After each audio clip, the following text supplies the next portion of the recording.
Welcome दोस्तों। मेरा नाम भूपेश पांडे है और आप हैं मेरे चैनल ईजेड क्लासेस पर। दोस्तों, आज संडे है और हम हर संडे को कुछ अनोखी सी चीज़ पढ़ेंगे। ऐसी चीज़ जो आपके मेन सिलेबस से थोड़ा हटके होगी, लेकिन आपको इम्प्रूव करने में, आपकी पढ़ाई को और स्ट्रॉन्ग बनाने में और आपको स्ट्रेंथन करने में बहुत ही मदद करेगी। और आज का हमारा टॉपिक है how to do fast calculations, how to calculate fast. ठीक है, आप किस तरह से अपने कैलकुलेशंस को फास्ट कर सकते हो, और कुछ ऐसी ट्रिक्स हम सीखने वाले हैं जहां पर आपको बिना पेन और पेपर इस्तेमाल करें आप ओरली मेंटली अपना मल्टीप्लिकेशन बहुत ही तेज़ी से कर सकते हो। ठीक है, और आज हम ऐसे नंबर्स को मल्टीप्लाई करने वाले हैं जो थोड़े पास पास हों, काफ़ी थोड़े क्लोज हों और छोटे छोटे नंबर्स हों। दोस्तों, ये टेक्निक बड़े नंबर्स पर भी अप्लाई करी जा सकती है आसानी से, बट आपको पहले स्क्वायर्स याद होने चाहिए, तब आप इस टेक्निक को अप्लाई कर सकते हो ईजिली। एक सजेशन है कि जो लोग भी अपनी कैलकुलेशन इंक्रीज़ करना चाहते हैं, अपनी कैलकुलेशन स्पीड को इंक्रीज़ करना चाहते हैं, वो लोग टेबल्स 2 से 20 तक एकदम बाय हार्ट याद रखें। ठीक है, और स्क्वायर्स ऑफ नंबर्स हैं जिसके आपको 20 तक अगर याद है तो बहुत ही अच्छी बात है, लेकिन अगर 30 तक याद है तो क्या ही कहना है।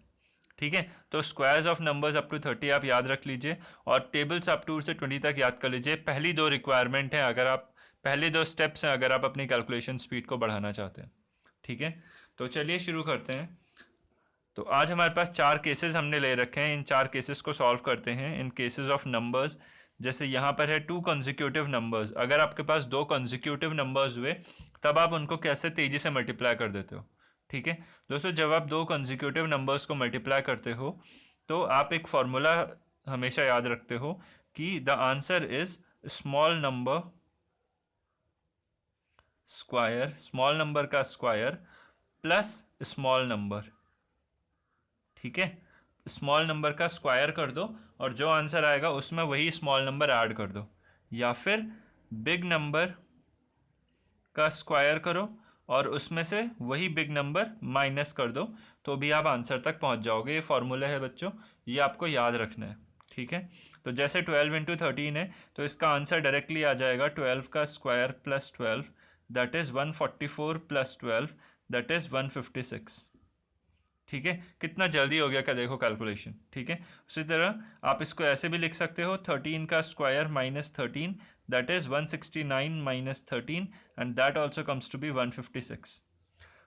तो ये दोनों फार्मूले से आप कर सकते हो बच्चों, लेकिन आई प्रेफर कि आप ये करना ज़्यादा अच्छे से सीखो, बिकॉज ऐड करना हमें बचपन से ज़्यादा ईजियर लगता है। ठीक है, हमें हमारे ब्रेन के लिए एडिशन करना ज़्यादा ईजियर होता है, इसलिए आप ये फॉर्मूला याद रखना इस काम के लिए कि जब भी आप दो कंसेक्यूटिव नंबर्स मतलब लगातार वाले दो नंबर्स को मल्टीप्लाई करो तो आंसर इज स्मॉल नंबर का square plus that small number. जैसे 12 का स्क्वायर प्लस 12, उसी तरह इस क्वेश्चन को करोगे तो आंसर इज 18 का square plus 18, that is 324 plus 18, that is 342 is your answer.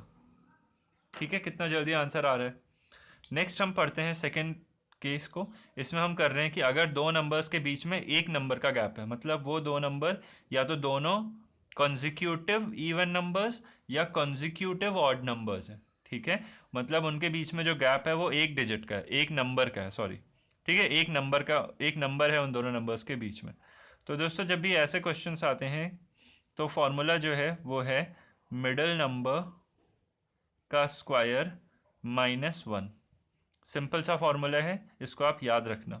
जैसे 12 इंटू 14 करना है तो आंसर इज 13 का square minus 1, that is 169 minus 1, that is 168 is your answer. कितना जल्दी आप इसको मल्टीप्लाई करके चेक कर लेना, आंसर यही आएगा। ठीक है, नेक्स्ट 17 इंटू 19 अगर करना है तो आंसर इज 18 का square minus 1, that is 324 minus 1, that is 323।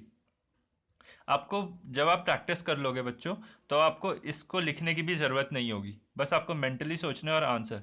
मैंने इसीलिए बोला था कि आपको 20 तक स्क्वायर्स अगर याद हो तो अच्छी बात है, और 30 तक याद हो तो बहुत ही बढ़िया बात है। आप इजीली मेंटली ही सारे कैलकुलेशंस कर लोगे और कई सारे केसेस के जो क्वेश्चंस होंगे वो आप मेंटली कर लोगे, बिना कॉपी में आप मल्टीप्लाई करें। ठीक है, नेक्स्ट, अगर दो ऑड नंबर्स या दो इवन नंबर्स को मल्टीप्लाई किया जाए, जैसे 14 इंटू 22। ठीक है, या 15 इंटू 19।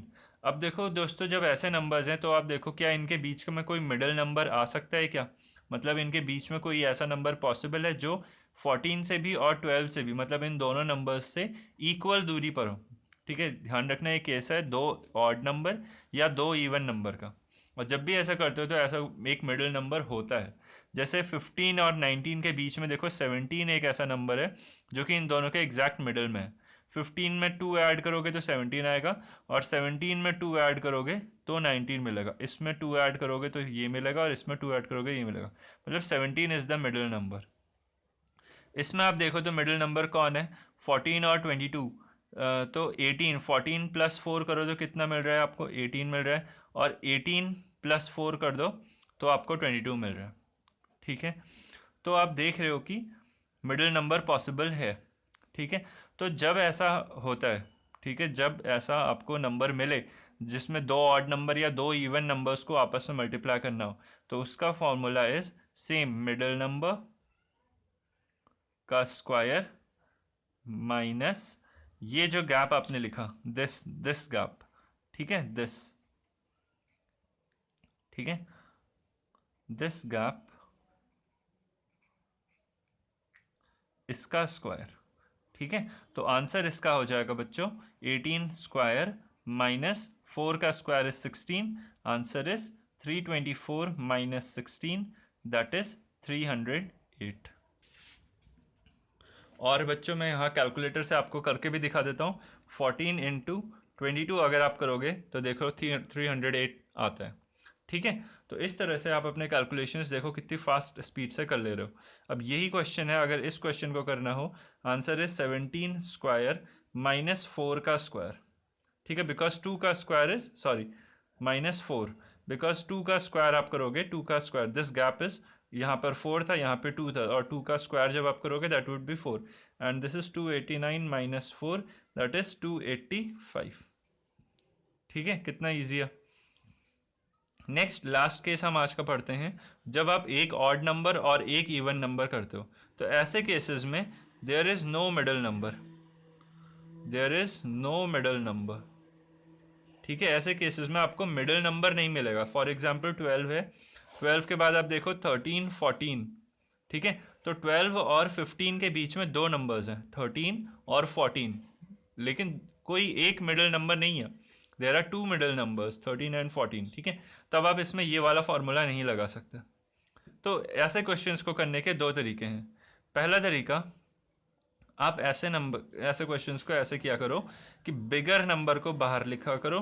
15 इंटू 12 है ना, 12 इंटू 15 को 15 इंटू 12 लिखा जा सकता है, एंड इस 12 को आप 10 प्लस 2 करके करो, और जब आप करोगे तो this becomes 150 plus 30, that is 180। कितना सिंपल क्वेश्चन है। ठीक है, नेक्स्ट आपको 19 इंटू 14 करना है। आप इसको ऐसे करो, 19 इंटू 10 प्लस 4। ठीक है, इससे क्या होगा, ये 190 हो जाएगा, प्लस 19 टू ज़ा 38, 19 थ्री ज़ा 57, 19 फोर ज़ा 76, आंसर इज 266। कितना फास्ट है। ठीक है ना, तो इस तरह से आप जब एक ऑड नंबर और एक इवन नंबर हो रहा है तब इसमें कोई मिडिल नंबर नहीं होगा, तब आपको इस तरह से करना होगा। इंस्टेड ऑफ आप 12 लिखो फिर 15 लिखो और मल्टीप्लाई करो, आप इसको, एक टेक्निक ये भी है, आप इसको इस तरह से भी कर सकते हो। ठीक है, इसमें क्या करना होता है, जो नंबर आपका 10 से बड़ा है आप उसको 10 के अंदर लेके आ जाते हो, और 10 तक तो टेबल 15, जैसे आपको 2 से 20 मतलब 15 टेंजा, ठीक है, 16 टेंजा, 17 टेंजा तो याद रहता ही है। ठीक है, तो उसका इस्तेमाल करके बच्चों आप 12 इंटू 15, 19 इंटू 14 भी निकाल सकते हो, थोड़ा सा मेंटल कैलकुलेशन करके। और जब आप प्रैक्टिस में आ जाओगे तब ये सारा काम ओरली होने लग जाएगा। ठीक है, तो आज हमने ये 4 केसेस पढ़े, बहुत ही अच्छे अच्छे केसेस हैं। मैं इनके फॉर्मूले आपको फिर से बता दे रहा हूँ। ठीक है, तो ये है दोस्तों। ठीक है, तो आप इन चीज़ों को ध्यान में रखना, और ऐसे अगर केसेस के नंबर्स आएंगे तो आप उनको किस तरह से क्विकली सॉल्व कर पाओगे वो हमने आज सीखा। और बस एक बात और बताना चाहता हूँ कि ये जो फर्स्ट केस हमने पढ़ा था, 2 कंसेक्यूटिव नंबर्स, ठीक है, जिसमें एक ऑड एक इवन हो रहा है, एक ऑड एक इवन हो रहा है, और ये वाला केस जो फोर्थ केस है जिसमें एक ऑड एक इवन हो रहा है, ये दोनों केसेस एक जैसे ही हैं दोस्तों, ठीक है, ये दोनों केसेस एक जैसे ही हैं। और ये दो केसेस एक जैसे हैं, जिसमें देखो मिडिल नंबर का स्क्वायर और इसमें जो गैप है दैट इज इनके बीच में middle number is 18 and 18 and 19 के बीच में गैप इज 1, तो 1 का स्क्वायर इज 1, ठीक है। ये दो केसेस एक जैसे हैं। ये जो केसेस हैं ये जनरल केसेस हैं बच्चों, और ये इन जनरल केसेस के स्पेशल केसेस हैं, ठीक है। तो बस ये एक एनालॉगी है जो आपके सामने है। अब आप इसका इस्तेमाल करो, प्रैक्टिस करो, और इसमें आप जो भी चीज़ें सोच सकते हो वो चीज़ सोचो और अपने कैलकुलेशंस को काफ़ी तेज़ करो। तो आज की क्लास में बस इतना ही। अगले संडे को हम फिर से एक नए अच्छे और इंटरेस्टिंग टॉपिक के साथ आपके साथ आएंगे।